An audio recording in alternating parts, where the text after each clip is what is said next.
Kebutuhan untuk motor custom karena motor custom itu adalah orangnya cukup unik nih, lebih cocok untuk motornya dia stylenya kayak gini, terus atau visualnya kayak gini, dia helmnya dicocok ini sama dia. Customable, pokoknya semuanya nggak boleh yang mainstream. Anda ini yang lain kena dampak corona malah bikin pabrik legend. Tepuk tangan buat orang di sebelah saya.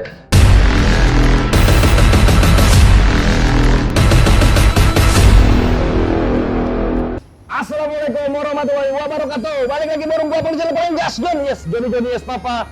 Apa kabar semua? Di episode kali ini, Bang Joni sedang berada di Solo. Di sini kita akan mengunjungi salah satu pionir produsen helm custom yang cukup besar, yang berhasil menjadikan produksi rumahan menjadi sebuah industri yang sangat besar. Saat ini Bang Joni sedang berada di kawasan pergudangan atau perpabrikan emas yang ada di kawasan Solo, di mana di sini kita akan mengulik kisah sukses dari seorang Oki Nandi, bagaimana beliau mendirikan dan juga berjuang membangun trooper custom hingga bisa menguasai industri helm dalam negeri. Jadi buat gas dan garis yang penasaran bagaimana serunya episode kali ini, saksikan setelah pesan-pesan berikut ini. Assalamualaikum, yes, kita gas John, yes.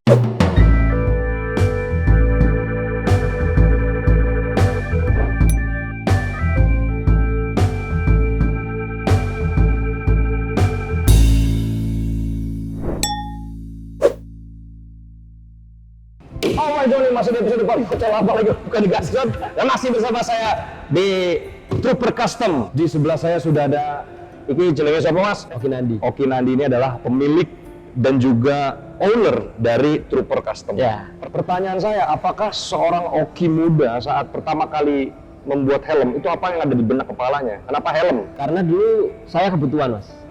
Maksudnya gini, saya seneng main motor dan saat itu nggak ada helm yang mumpuni untuk saya hobi motor itu, yang mengakomodir gaya hidup dan juga keamanan saat untuk sampean sendiri saat itu berarti ya. Oke. Jadi model atau untuk desain itu saya kok nggak ada yang cocok gitu kan. Terus saya lihat-lihat di website atau di referensi luar, keren-keren nih. Akhirnya bikin aja deh, bikin sendiri sama teman-teman. Misalnya ada katakanlah tetangga saya kebetulan ada tukang fiber, Pak bisa nggak sih fiber jadi helm? Bisa gitu. Terus awalnya dari helm-helm yang emang udah langka, direplika, terus diproses sampai. Oh jadi ini ada kompetitor atau helm lain lah ya, kalau yang mal-malannya bagus dicontek gitu awalnya berarti ya? Awalnya kayak gitu, misalnya malah ya? Bell Moto 3, itu kan udah nggak produksi pada saat 2015, tapi kalau saat ini dia produksi lagi nih yang Bell Moto 3. Itu contohnya ya, desain-desain yang keren kayak gitu kok nggak diproduksi lagi nih, padahal kan teman-teman yang emang gemar di motor khususnya motor custom, motor vintage itu kan nyari sebenarnya gitu ya. Kalau boleh tahu nih, Trooper Custom ini dari awal namanya sudah Trooper atau Trooper. Maksud dan tujuannya apa Trooper itu? Pasukan atau apa? Pasukan, karena dulu kan seneng nonton film-film fiksi ya. Oh, film fiksi. Terus ada Starship Trooper tuh kan. Namanya keren nih Trooper. Kalau orang motor kan cenderung rame-rame nih, Trooper pasukan tuh kan. Nah, terus itu berdiri tahun berapa, Mas? Si Trooper dari 2015. 2015 awal. Sekarang 2021 berarti 6 tahun sudah. Ya. Ini bisa punya pabrik loh, ini hebat loh.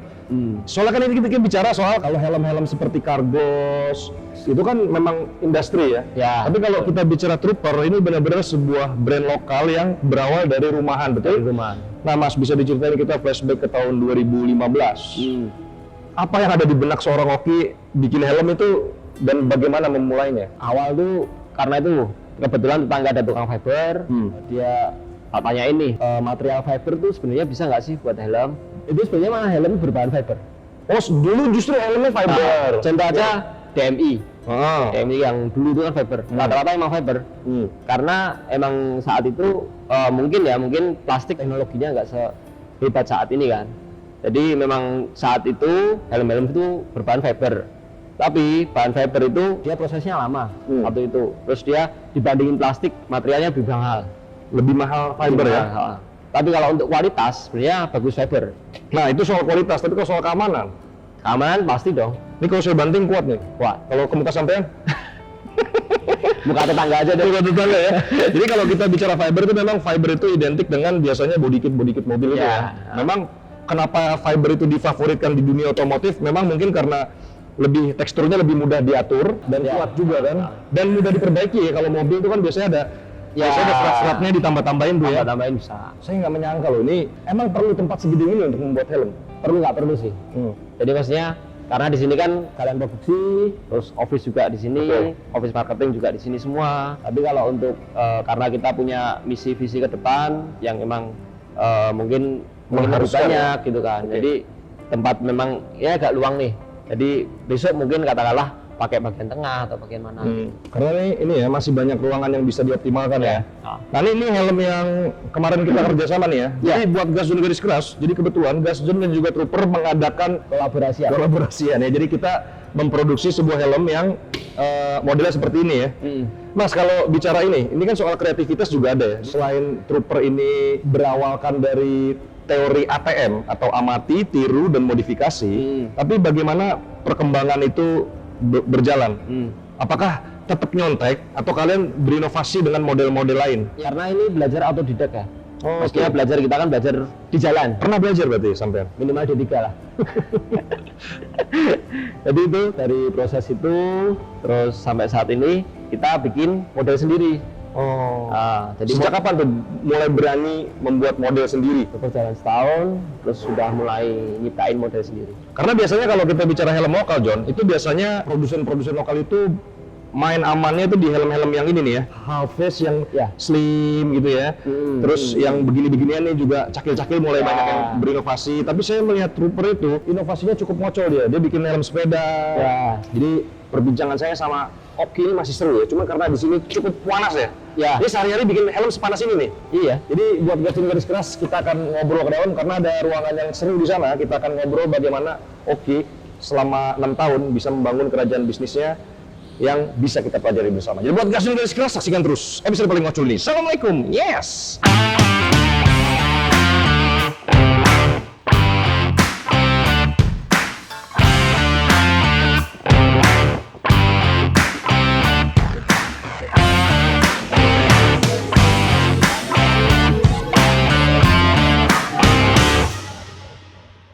Yes, Bapak, masih di episode paling ngocol, apalagi kalau bukan Gasdon. Masih bersama saya yang sedang menikmati indahnya produk-produk dari Trooper Custom. Salah satu kelebihan dari produk Trooper Custom adalah yang namanya custom ya, John. Jadi dia memang model-modelnya terserah si pembelinya, bisa request gitu ya. Jadi di sini ada banyak sekali beberapa jenis-jenis helm yang bisa Gasdon garis keras lihat.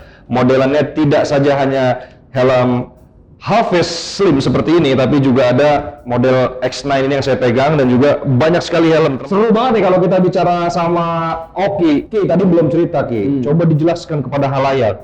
Proses sampai itu basicnya tuh lahir dari tingkat ekonomi apa? Biasa sih. Biasa saja. Biasa aja. Kalau untuk basic keluarga memang keluarga bisnis. Oke, memang pedagang semuanya memang ya. Jadi sudah ada bakat dari darahnya, DNA-nya. Ya mungkin dulu kuliah, terus sekolah juga. Sekolah ambil apa dulu? Tapi sampai sekolah ya? Sampai sekolah. Grafis. Berarti kayak gambar, desain, itu udah urusan gampil itu berarti? Ya, visual. Tapi itu mempengaruhi saat membangun ini? Mempengaruhi. Sangat mempengaruhi. Karena awal helm aku anggap dia sebagai media. Media, oke. Media gambar. Jadi seperti kanvas dalam melukis gitu ya? Ya, emang dari dulu sih sampai sekarang itu kan custom hand lettering, custom gambar. Itu juga kan menurutku itu adalah tantangan ketika menggambar dengan media yang baru, dan ini media yang cukup unik karena dia bidangnya bulat. Betul, jadi ada tantangan tersendiri. Ya artinya sampai sepakat bahwasannya pendidikan itu bisa menunjang karir seseorang. Ya. Setuju ya? Ya, setuju. Nah, terus gimana awal-awal Trooper berdiri? Apakah langsung sebesar ini atau prosesnya diceritain dong? Jadi karena ini adalah media ya, kebutuhan untuk motor custom, karena motor custom itu adalah orangnya cukup unik nih.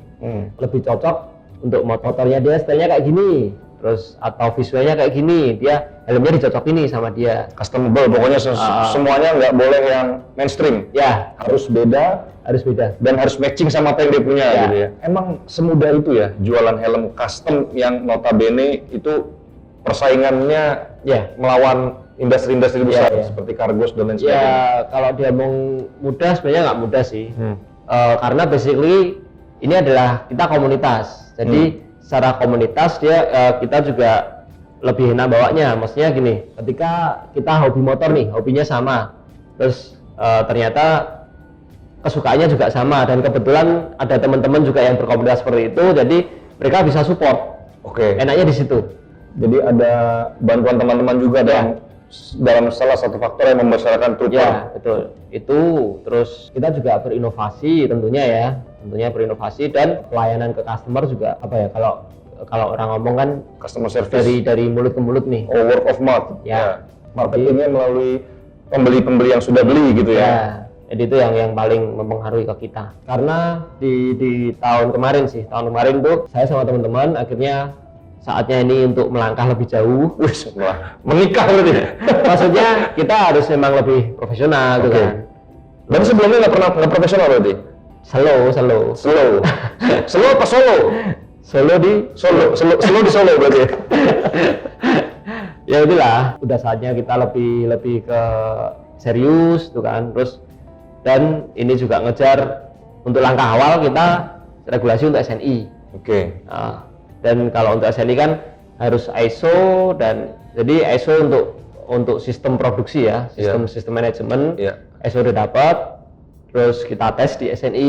Oke. Di tes SNI juga kebetulan ini adalah tempat produksi helm fiber ya, yang di tes SNI kan untuk di Indonesia pertama sih. Oh, jadi Trooper itu memegang pertama atau pionir helm SNI yang berbahan fiber dari Indonesia. Ya, dan pengerjaan juga kita saat ini masih handmade. Artinya kondisi ekspansi bisnis seperti ini itu diperlukan untuk membuat bisnis lebih besar berarti, betul? Ya. Karena untuk mengejar status SNI kita mungkin perlu manajemen yang jauh lebih profesional. Makanya sampean itu akhirnya memutuskan untuk ayo maju. Berarti seorang Oki muda ini sudah memiliki visi itu dari awal dan konsisten mengejar mimpi tersebut. Ya. Wah, itu John pentingnya. Kalian kalau mau berusaha itu tanpa ada sebuah aksi nyata percuma ya. Ya. Jadi Oki ini bisa dibilang memiliki visi yang cukup panjang dan juga ada faktor keberuntungan juga sehingga membuat Anda ini yang lain kena dampak corona malah bikin pabrik. Legend, tepuk tangan buat orang di sebelah saya. Ini saya puji-puji supaya saya ditraktir makan malam ini. Nah, terus kita bicara lagi soal emang seberapa penting SNI untuk helm-helm. Kalau untuk helm itu memang seharusnya sih kendarai di jalan umum itu tidak ada lisensi SNI, itu sebenarnya menyalahi hukum. Oke. Dan kalau kita udah dapat lisensi SNI artinya kita udah aman memang karena ini udah dites. Nah, maksudnya ribet gak sih ngurusin SNI kayak gitu? Cukup ribet ya? Ya. Ribetnya apa? Contohnya regulasi lah. Terus kita harus benerin sistem kita dari produksi. Oke. Terus mungkin pemakaian bahan baku yang tadinya cuma. Oh ya? Jadi SNI itu bukan hanya dalam hal teknis pembuatan helm ya, tapi manajemen juga Manajemen juga. Oh ya? Apa urusannya padahal ya? Yaitu regulasi ISO. Oh, International Standard Organization itu. Yes. Cap SNI itu semua jenis helmnya atau hanya X9 aja nih yang didaftarkan Saat aja? ini cuma satu ini. Oh, jadi keribetan itu hanya untuk satu tipe gitu? Jadi ketika sampean punya model lain ini mau di SNI-in, ada keribetan-keribetan berikutnya? Ya. Oh, seribet itu ya? Ya lumayan. Seorang senior yang sudah berhasil mendapatkan SNI untuk teman-teman yang masih handmade di rumah gitu? Sebenarnya kalau handmade itu ternyata bisa dites di SNI. Di SNI kan?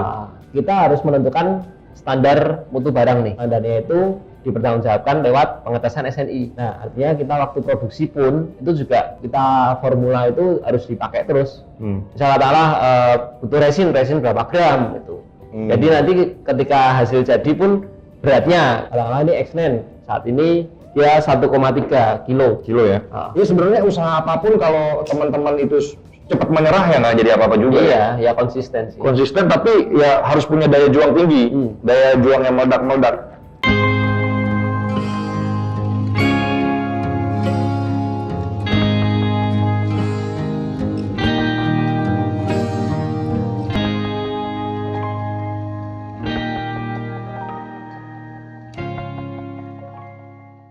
Kalau kita bicara helm kan yang harganya sedang ini kan ada di Bandung ada Riders and Rules, di Jakarta ada Elders. Nah, Trooper ini kan masuk di radar helm-helm premium itu. Nah, maksud gua dari awal Oki muda itu sudah merancang helm aku nih akan aku jual mahal atau gimana? Kebetulan di komunitas itu teman-teman yang memang hobi motor, maksudnya kalau kita hobi kan tetap tega lah keluar untuk angka segitu gitu kan. Karena kesukaan, kehobian itu kan. Jadi memang ya seneng-seneng aja sih. Jadi pede lah untuk sampean jual agak sedikit tinggi. Ya. Trooper nih ya. Trooper ini kan kalau bicara penjualan di Indonesia tuh bisa dibilang market share-nya itu di daerah mana paling banyak? Kalau saat ini paling banyak sebenarnya memang di DKI. Oh, DKI. Jakarta, Jawa Barat, terus Kalimantan juga. Kalau offline store sementara ini di Jakarta ada beberapa titik, terus di Malang. Ada rencana untuk ekspansi ke luar bumi nggak? Jualan helm di Mars atau di Pluto? Ya memang kalau untuk rencana di luar negeri sih target. Jadi karena di luar kan juga harus butuh regulasi yang baru. Betul. Artinya katakanlah di Amerika dia harus DOT, di Eropa dia harus pakai standarnya Eropa. Di Malaysia pun juga kalau kita mau ekspor di Malaysia harus ada standarnya Malaysia itu kan. Nah itu memang saat ini langkah awal ini kita SNI dulu karena sekalian belajar. Belajar ya. Nah, kalau untuk saat ini kan kita juga harus belajar modeling yang sebenarnya kayak gimana gitu. Intinya belajar terus. Dibutuhkan adaptasi loh. Jadi kalau mau naik langkah itu biasanya tantangannya lebih besar gitu ya. Karena pernah saya tuh ke Jepang ya, waktu saya ada syuting ke Jepang itu bela-belain mampir ke Titienko. Itu pabriknya sama sampean gedean pabrik sampean ini. Daripada Titienko. Titienko itu memang store yang proper, cukup menarik lah. Tapi kalau kita bicara produk Titienko kan, bicara handmade itu bicara keahlian seseorang untuk membuat ya. Mungkin di sana itu yang bikin masih si ownernya atau siapa saya nggak tahu. Cuman memang customer-nya tuh sensasi banget tuh. Jadi gua ke sana, kalau kita diukur, terus saya disuruh tunggu 15 menit. Saya timbang pilih batok, di 15 menit jadi helmnya. Itu sampai detik ini itu helm terenak yang pernah saya pakai. Karena bener-bener waktu beli diukur sendiri. Mungkin itu masukan buat Trooper untuk tetap menjaga esensi makna dari customnya itu. Jadi Trooper itu bisa membangun brand image yang cukup oke lah, sehingga pede lah harganya segitu. Nah itu gimana sih sebenarnya? Apakah itu sudah kalian create atau itu jalan begitu aja? Kita sering main ke kota lain, itu pasti. Katakanlah event itu kita harus aktif, ikut pameran, ikut kegiatan mereka apa gitu kan.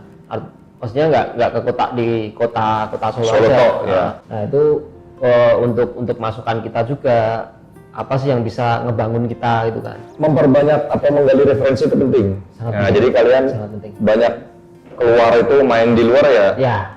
Karena ya kalau merasa pinter di wilayah sendiri itu namanya comfort zone ya. Comfort zone, zona nyaman, sehingga itu bisa mematikan seseorang. Nah tapi Oki ini banyak jalan-jalan karena di rumah diomelin istri gitu ya. Jadi banyak keluar, tapi dapat faedah, balik dapat insight yang bagus gitu ya. Saya melihat kan kalau helm pemainnya nggak banyak tuh. Jadi udah gue sebutin tuh ya. Dari Jakarta ada, dari Bandung ada, dari Surabaya juga mungkin ada.